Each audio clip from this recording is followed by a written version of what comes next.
For our next talk, join the leaders of G4C Africa and G4C Latin America, Glenn Gillis and Gilson Schwartz, to explore the games, initiatives, and trends shaping each region's impact game sector. Cool. Thank you very much indeed. And Africa comes first in the alphabet, so Gilson's graciously allowed me to go first. So I'm Glenn Gillis. My day job is running a company called Sea Monster. We're going to change the world through the power of games. No eye rolling. I'm finally home. Thank you very much. It's wonderful to be in a community of people who all share our belief for what's possible. And between 2 and 4 in the morning, we've got nothing to do, so we started the African chapter of Games for Change because we were unrepresented as a continent, and that's just not right. So I've got 10 minutes. I'm going to give you a whistle-stop tour of some of the things that we're doing, and this is really a call for action, a call for participation, a call for community building around the things that we're trying to do. So I should probably get my notes out at this point, eh? So here we go. We want to be part of a new narrative, a new story that Africans are telling themselves, and a new story that Africans are taking to the world. For so long, our story has been told through the voices of others. And we're the youngest continent.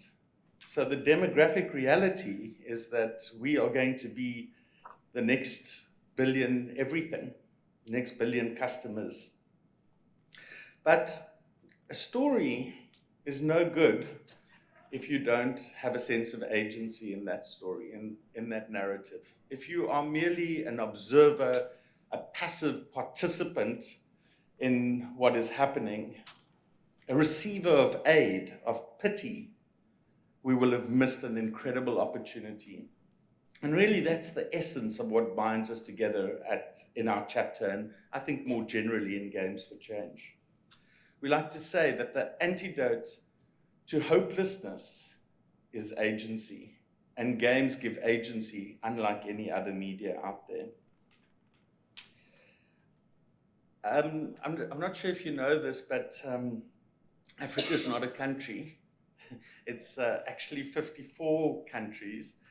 And I wanted to recognize that we have representation on our advisory board from West Africa. Iram is here from Leti Arts in Ghana. Please put up your hand. Thank you. We have board representation from Tunisia and Ethiopia to the north. And I'll let you guess where South Africa kind of fits into the picture. We have incredible participation in East Africa, Kenya, and many other countries. And so if our belief is that diversity is strength, oh, wait, hang on. It's scientifically proven that diversity drives better results in every form. We have the biggest strategic advantage, because we have the most diversity on our continent. Oops. So as I said,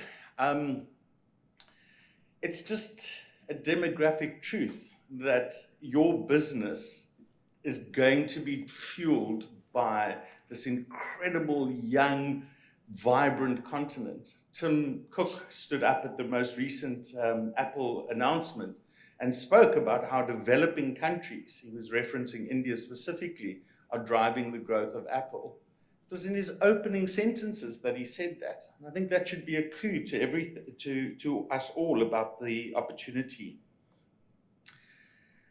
We are the biggest victims of colonialism. We are going to be the biggest victims of the meltdown in the environment. All of the challenges that the world have, we have them abundantly. But potentially, we're also going to be the biggest victors. Perhaps we are going to find solutions on our continent that can shape and inspire solutions that will work in a very challenging environment and therefore will work anywhere. People who don't have access to the internet, don't have all the benefits that come with being in the developing world. But perhaps it's those constraints that will see innovation, which will see how we're going to use the power of games to change things. The reality is that many of this billion people will come into the digital world through games. And what games are they going to be playing? Candy Crush? Or is there an opportunity to shape those games, to inspire those games, to do things that make the world a better place? So we like to think about what we do in terms of three big strategic lenses. The one that is closest to our hearts is this idea that we have this store of art, music, games, design, and we know that authentic stories and creative, well told, resonate around the world. We are all African. It's only a question of when we left. And so those stories should be told. We have an incredible industrial creative capability. We have 10 studios, all parts fairly significant, still small studios by global standards, but we're able to make solutions that compete with the very, very best in the world, that are nuanced, that are research driven. And we can do that at an incredible scale because we have access to this huge pool of people who are passionate, who want to tell those stories. And so that's what Made in Africa is about. But if all we do is have our ideas exploited, extracted again, and all we do is sell our time, we're going to essentially be victims of this process again. We need to also be owners. We also need annuity income to come back into it. And so we like to think about a Venn diagram that says, for us, the chapter represents the intersect of this incredible store of art, this industrial creative process that we need to deliver together, and this ability to then leverage that for good and benefit both financially and in other ways, because that's what triggers and allows for scale and sustainability. So that's really what we're about from a strategic position.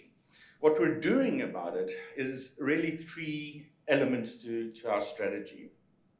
A community of practice, to bring together people across the continent to show them that they are not alone, that there are other people out there doing incredible things, to team up, to share resources, knowledge, experiences. That's what our community of practice does, as it does everywhere else in the Games for Change family.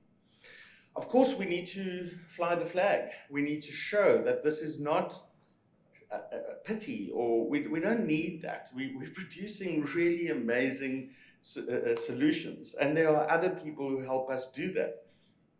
And that's the awareness raising piece, both in terms of what we're doing in the continent and how we might be able to partner with others. And that's really where the action comes, because if we're not doing something about it, we're just talking about it, and that's not what our chapter stands for at all. You know, games are about doing, not knowing, and that really resonates very deeply with what we do. So we've got great partners already. Google came on board for our festival last year. These are some of the very proud achievements that we have. We've done 1.5, so we did half sort of hybrid, and then last year was a full-blown standalone event. Google was very kind to come on board. From a diversity and inclusion perspective, the conversation took exactly 6 minutes. Hey, we're from Africa, we're part of Games for Change, and they're like, yep, we're in. I love that. You know, you don't need to explain it to anybody. GIZ, which is the German development agency, is very involved in the continent. They brought Iram here as an ambassador to showcase what it is that we're doing. And we have many, many others. And then we got 58% of our speakers were women. We didn't even it just happened. It was just obvious that we needed to do that. And that's, for me, when we set the intention about honoring diversity, and then it just happens automatically, then it's something that I'm very proud of. So let me show you in 1 minute what it looked like, because perhaps Africa isn't the image that you have in your mind. Firstly, we can make very cool graphics. So this is Cape Town. You might be mistaken for thinking that it's part of Europe. It's run at the waterfront, and it's part of Africa Games Week, which happens in the last week of November. Not a terrible place to be. We're in the global south, which means it's summer in December. So, you know, bring us your tired and huddled masses, and we'll give you a good suntan and some nice wine, if that appeals. So we ran a whole program for a day. We had workshops, we had work sessions. Iram tore into the teams with sharing his experience. And I also wanted to acknowledge that we had a partnership with one of the local universities, and they had taken a group of students through a game jam, and we then kind of put that group through another process to help improve their pitching process. They're called Nth Place, and they're here today as part of the winning experience to be part of this.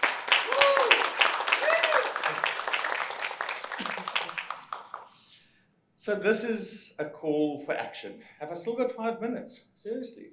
Okay, well, good. We've got an extra 5 minutes. I'm happy to have a conversation, but I've told you what we're doing. So we need help. Not pity, remember. We need help. We need to be plugged into communities. We need money. Of course, it takes cash to run the chapter and the festival. So if you know people, if this overlaps with your mandate, we're ready to have the conversation. Come and visit. Help us raise the profile of what we're doing. Here are the contact details for our festival director, is Tatiana. Unfortunately, she couldn't be here. But Amy is from Sea Monster. Also happy to have conversations with you about what we're doing for Games for Change. And yeah, this is really a start. We're, as I said, 1.5 years old, so just kind of wobbling our way around. And we are looking forward to partnering with you, to finding the best in Africa and taking that to the world to inspire hope and change about what's possible together. So with 2 minutes left, I will say, have you got any questions or any comments, observations about what we're doing? Did that resonate? Yes. Good, thank you. Plus 2 points. What stood out for you? Sorry? What stood out for you? I'm personally involved in a project that's doing game labs in Congo. Cool. So I've been following your work for quite a while, and Cool. I'm super excited to meet you. Great, congratulations. Welcome to the organizing committee. Thank you. It doesn't come with any pay increase or anything, but yes, congratulations. Any other comments, observations? Is this what you thought we were doing in Africa? Cool. I'm glad to hear it. Will there be an event this year? They absolutely will. In fact, we have a whole program of activities. So this is sort of the kickoff for us in a way, because we take over the torch from here. So we've got, we'll be at Gamescom in Germany to talk to partners there. Then we tie back into the university ecosystem, the incubator that runs in Johannesburg, but brings people from all over the continent. Because our idea is not to take away from, but really just add on to the amazing things that are already happening. And so that happens in September, and then the event is in November, late November in Cape Town. So, and then we'll really tee up the next year. So we're all just figuring out our cadence and figuring out how it works. Hello, my name is Schwartz, University of London. As you know, Africa is multilingual, and when we think of games and the gaming industry and the initiatives, most of them, the most powerful ones, are for English-speaking Africa. Very often, it's a more burgeoning industry. How do you try to connect different parts and different linguistic backgrounds on the continent to make sure that the whole continent can enjoy this kind of initiatives? Yeah, I think honoring culture and language is, of course, the biggest opportunity and practically the biggest challenge, isn't it? I think games have a wonderful way of cutting across cultures and literacy levels. In fact, many of the games are made in other languages, and localization is a thing. You know, the game industry knows exactly how to do that. But it's not an insignificant challenge because language is only one element of that. But thank you. I appreciate the question. I appreciate you, and I appreciate the opportunity. So thank you very much.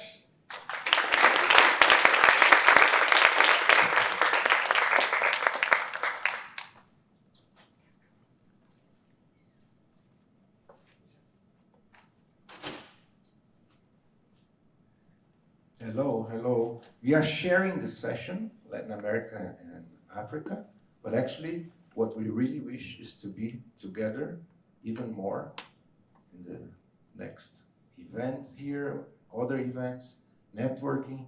So it's really a pleasure to be here. And of course, such a challenge because it's 12 years doing Games for Change in Latin America. 12 years. I'm getting old.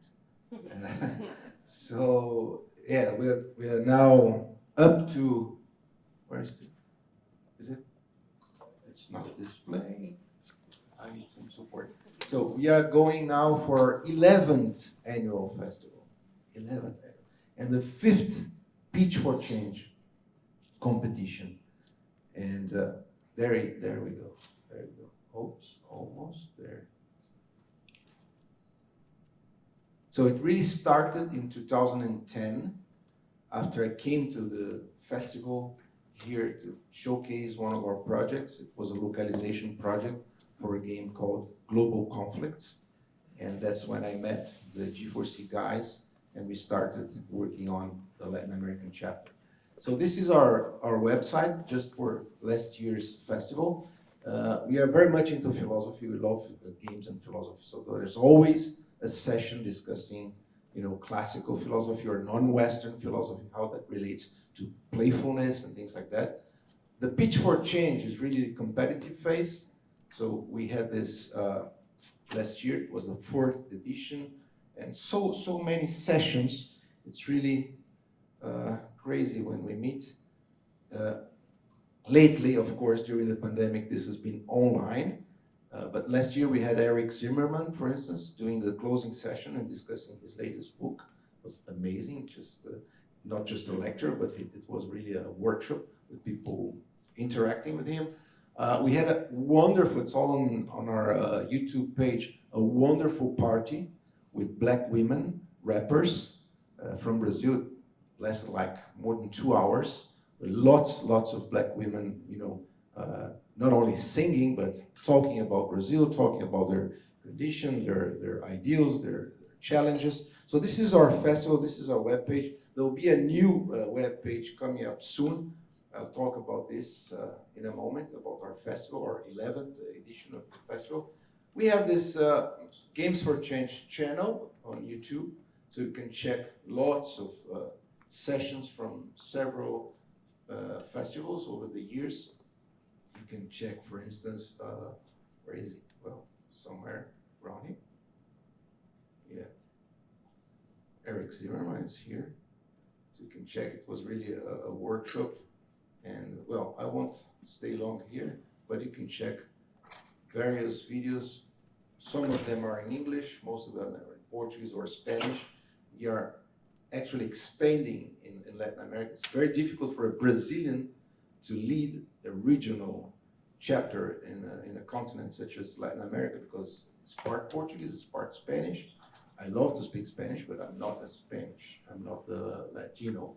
I'm a Brazilian. So we are also talking within the Games for Change management and headquarters about the new governance. So any of you who are really interested in becoming part of Games for Change Latin America, keep in touch because there will be news about how we run the chapter, what kind of opportunities will be available. One important result last year was the winner, the main award, that was Pepita Digital project, Master Lemon. So Julio Santi, he's not here now, but he's around. He came and he's with us in the festival, so you can find him easily in the app. And Julio Santi is a young producer, audiovisual producer, and an upcoming game designer. And Master Lemon is really a wonderful game. Well, it was really awarded the best game in our festival last year. It's about language learning, self-esteem, and it's partnering now with Assimil, which is one of the most traditional language learning publishers in France. So we are making progress with this project. It's also part of the Xbox Acceleration Program. So I think that Games for Change, this is an idea that really started here in New York, supporting startups. But actually, in Brazil, it gained steam, it gained drive, and we've been doing this every year. And supporting games, supporting startups is part of our agenda as well. This is on a, let's say, micro level, the enterprise level, supporting the educational community, but also the game developers, the game industry in Brazil. It's really very ambitious, but when we see projects like Master Lemon, it's a proof that we are, really serving this idea. But we are also aligned to broader political issues. As you know, Brazil has just been released from 6 years of a fascist coup d'etat. That's my view, clearly, and I think many people would agree with that. Well, you had Trump here. Imagine Trump Square, and it's this guy. I don't even like to mention his name or its name. It was really, really terrible. And he almost destroyed so many institutions in the country. But now he's left. And during the campaign, we were clearly positioned in favor of Lula, and we organized a group of young developers. I'm always the elder, but we organized this group and we wrote Lula Play. Lula Play was like guidelines for the new government with respect to game industry policies in Brazil. This was adopted by the then candidate, Lula. This is his Twitter page, talking about the Lula Play guidelines, how this will strengthen the market in Brazil. So this is a huge issue now in Brazil specifically. And we created, after the campaign, of course, once he was elected, we are now part of RPG, which stands in Portuguese for the Progressive Games Network. And it's really something very new, with mostly people from the industry, game devs and people in the areas of education and social issues and all that. So it's really promising. We had our first event like 1 month ago. It was huge, with ministers coming to our podium, like the Minister of Human Rights, Silvio Almeida, it's a black leader, amazing. The president of the National Bank for Social and Economic Development was also present, so there will be new policies supporting the game industry in Brazil. This is very important. Ministers are engaged with that. The president himself is engaged with that. And the National Bank is engaged with that. So just to give you an idea, this National Bank is larger than the Inter-American Development Bank in Washington. It's huge. It's really huge. It's unique. You can only compare that maybe to the BRICS Bank, which is really a recent development. But the National Bank in Brazil is really huge. There's a lot of money. It collects its funds from everyone's payrolls, every company's payrolls, transfer a little bit to this bank.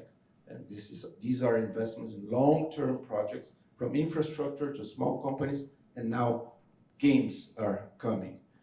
We launched our main theme this year, partnering with Big Festival. Big Festival is the second largest event about games in Brazil. It's more of a B2C, business to consumer event, although there are also lectures and sessions. So we were partners in the past, it's a long history, but now we have renewed this partnership with the Big Festival, the Brazil International Games Festival, and this is the theme for us this year.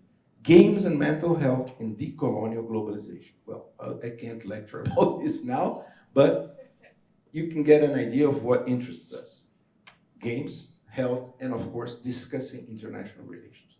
Discussing the political economy of the creative industries. That's really part of the agenda. We also discuss the mechanics, the playfulness, etc., the internal design challenges of creating games, but we are very much into social, philosophical, political issues, as you can see from what I've shown so far. But to call this session to a close, the last and most important news is about our next festival. This will take place next November from 15 to 18, and it will be, I think, the first ever game industry event in the midst of dozens of waterfalls.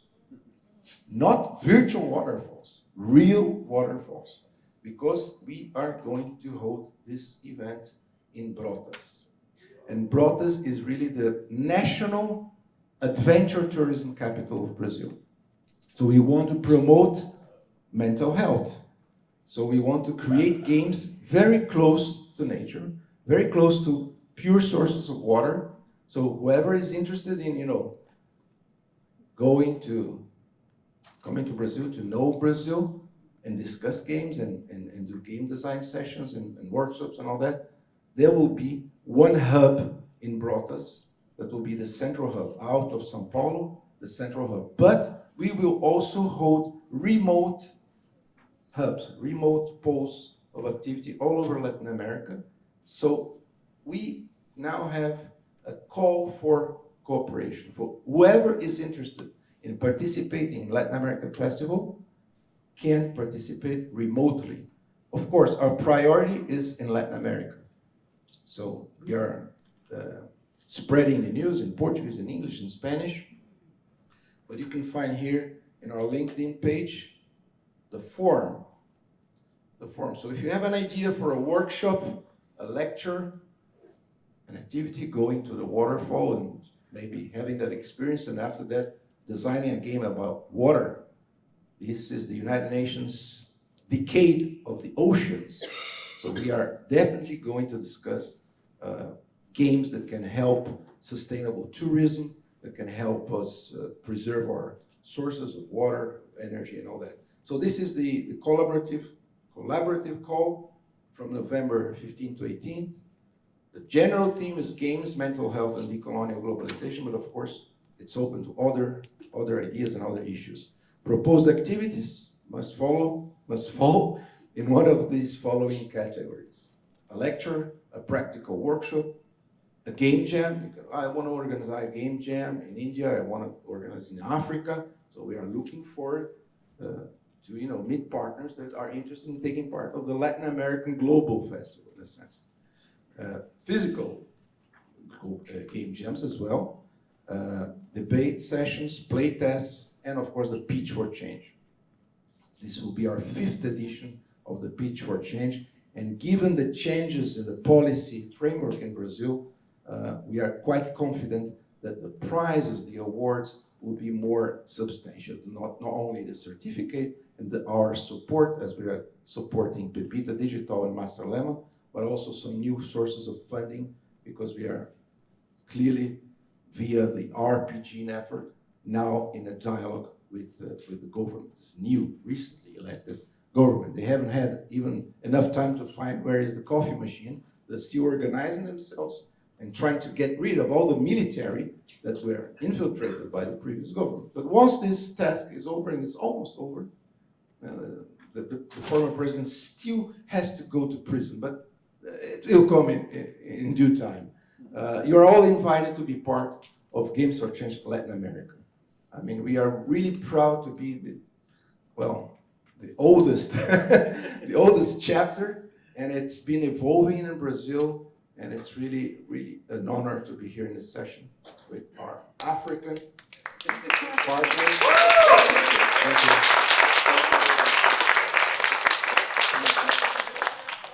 you.